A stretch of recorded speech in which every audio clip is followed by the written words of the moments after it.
السلام علیکم ورحمۃ اللہ وبرکاتہ۔ تو حسب معمول میرے ساتھ ہے ایک مرتبہ کلمہ طیبہ لا الہ الا اللہ محمد الرسول اللہ اور ایک مرتبہ درود پاک صلی اللہ علیہ وسلم پڑھ لیں۔ آج جس موضوع اور جس عنوان کو لے کر آپ کے سامنے حاضر ہوا ہوں وہ تقریر اور بیان سے ہی متعلق ہے۔ جب بھی ہم کسی بھی عالم دین، علماء حق، علماء ربانیین، ان کی تقریر کو ہم سنتے ہیں، بیان کو سنتے ہیں، تو اس میں جو ہے ان کی باتوں کو سننے کے بعد جو ہے ہمارے لیے سب سے اہم چیز یہ ہے کہ ان کی باتوں کو سن کر کے اور ہمیں جو ہے اپنا جائزہ لینا ہے، اپنی فکر کرنا ہے اور اپنے بارے میں سوچنا ہے۔ ہمیشہ بات یاد رکھیں، جب بھی کوئی تقریر بیان سنتے ہوں گے یا سنتے ہیں تو اس میں جو ہے 6 چیزیں جو ہے اس میں اہم ہوتی ہیں۔ جیسے مثال کے طور پر 3 ان میں سے ایسی چیزیں ہیں جس کا اوامر سے تعلق ہے اور 3 ایسی چیزیں ہیں جس کا منکرات سے، منہیات سے اس کا تعلق ہے، جس کے اللہ کے رسول صلی اللہ علیہ وسلم نے، اللہ نے اس کے رسول صلی اللہ علیہ وسلم نے منع فرمایا ہے۔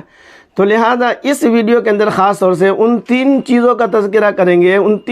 تین باتیں بتائی جائے گی جس کا تعلق جو ہے کرنے سے ہے، اوامر سے ہے، یعنی جس کے بارے میں اللہ اور اس کے رسول صلی اللہ علیہ وسلم نے فرمایا ان کاموں کو کرنا ہے۔ جیسے مثال کے طور پر نماز پڑھنا ہے، روزہ رکھنا ہے، زکوٰۃ دینا ہے، قرآن پاک کی تلاوت کرنی ہے، ذکر و اذکار ہے، بہت سارے ایسی چیزیں ہیں جس کا تعلق ہے کرنے سے۔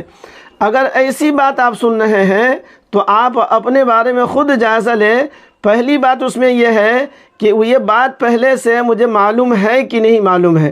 اگر معلوم ہے تو پھر اس بات کو سوچنا ہے، اس بات کے اوپر جو ہے آپ کی نظر ہونی چاہیے، اس پر میرا عمل ہے کہ نہیں۔ عمل آپ پہلے سے کرتے آ رہے ہیں تو اللہ کا شکر ادا کرے، الحمدللہ پڑھے اور اسی طریقے سے لا حول ولا قوت الا باللہ بھی پڑھیں، اس لیے کہ آپ خود نہیں کرتے ہیں بلکہ کروانے والی ذات یعنی توفیق دینے والی ذات وہ اللہ کی ہے۔ اللہ کی توفیق سے آپ نیک کام کر رہے ہیں۔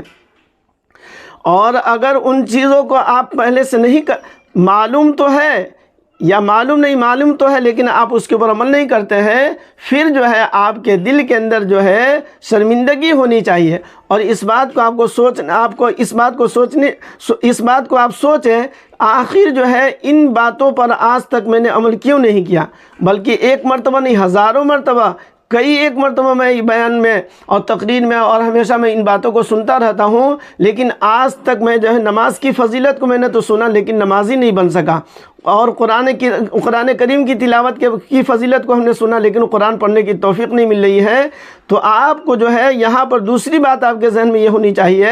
اگر اس پر عمل نہیں کرتے ہیں تو آپ عزم کریں، ارادہ کریں، آپ سوچیں انشاءاللہ آج کے بعد سے میں اس پر عمل کرنا شروع کر دوں گا۔ اور تیسری بات اس میں یہ ہوگی، ایسا ہو سکتا ہے کبھی آپ اس پر عمل کرتے ہوں گے اور کبھی نہیں کرتے ہوں گے۔ کبھی ایسا بھی ہوتا ہے جیسے کبھی نماز شروع کر دیے تو ہفتہ 10 دن 1 مہینہ پڑھے پھر اس کے بعد چھوڑ دیے، کبھی جو ہے مہینہ ہفتہ دن جو ہے پابندی سے قرآن پاک کی تلاوت کیے پھر اس کے بعد چھوڑ دیے۔ تو کبھی ایسا بھی ہوتا ہے، کبھی کرتے ہیں کبھی نہیں کرتے ہیں، کبھی کرتے ہیں کبھی نہیں کرتے ہیں، گویا پر اس پر آپ کا دوام نہیں ہے، اس پر جو ہے آپ کی جو ہے اس پر جو ہے آپ پابندی کے ساتھ جو ہے دوام کے ساتھ جو ہے مسلسل لگاتار جو ہے اس پر عمل نہیں ہے، گویا کہ آپ عمل کر کے بھی گویا کہ اس عمل کے نہ کرنے کے مترادف ہے، گویا کبھی کیے کبھی نہ کیے، تو لہٰذا یہ نہ کرنا ہی سمجھے کہ ہم نے کیا ہی نہیں۔